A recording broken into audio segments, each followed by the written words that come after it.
I think we all listened very carefully to your speech, Minister, and to the Minister Murphy's speech.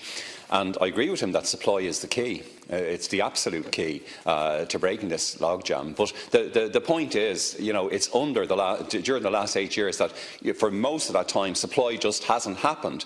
And I agree very much with my colleague, Deputy Wallace, that you had the choice of either empowering the local authorities or to set up a state-building company which would actually, build on out from the sites that they have. You asked, for example, about to show you the situations. I mean, we meet people who are 2 years and 2 years plus in homeless accommodation week in, week out. But I can take you to at least a half a dozen large sites which are partially or totally owned, say, by Dublin City Council, and which there has been no movement for not just even the last 8 years, but for the last 28 years. And that is the problem. And it's because, in many respects, they have been hamstrung legally by the situation. I mean, you ask, the Minister Murphy asked, what would you do different, in terms of... Now, we've had to drag you kicking and screaming into every single little improvement, whether it was addressing to some extent the rights of tenants, addressing the situation with rents,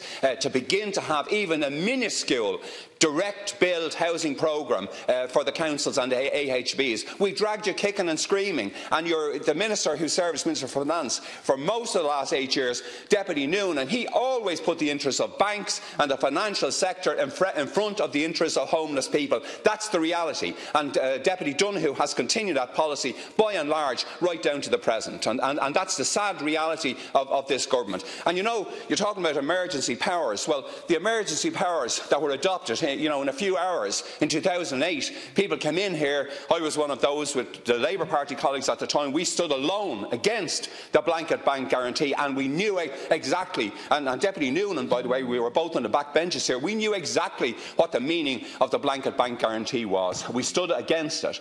Now, we've got an omnibus bill. You've got an omnibus bill there.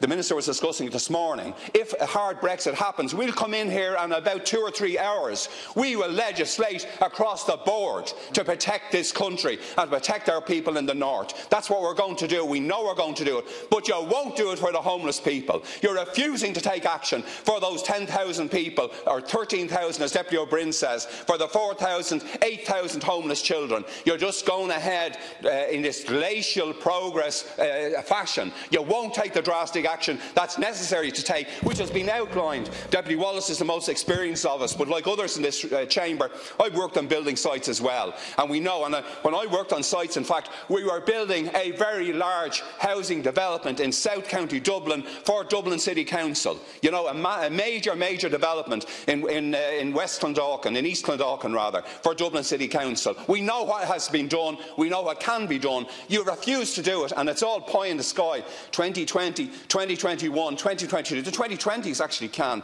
Looks like this, it'll be the roaring 20s again. It'll be fabulous. Now, we'll have houses coming on stream year in, year out. But the problem is, so many families have suffered so hard. You could stop it. We could do it in a couple of weeks, get moving on some of those sites. In DBN alone, we probably could build, 15 or 20,000 houses. We could do it over a couple of years with the proper powers, either for Dublin City Council or for the 4 Dublin councils together, because Dublin City and Fingal and South Dublin and Dún Laoghaire were inextricably this. We're all dubs. We all wear the blue shirt, etc., etc. And when we have to put it on to support our brilliant Gaelic teams, we need to work together on housing as well, as we always did in the past. When Blanche was built, when Clondalkin was built, when Lucan was built, and when all the inner suburbs were built. So, Minister, unfortunately, you failed in a key remit, and I think this whole issue and the failures in health, they're going to lead to a very serious depletion of the ranks of the Fine Gael party in the forthcoming general election.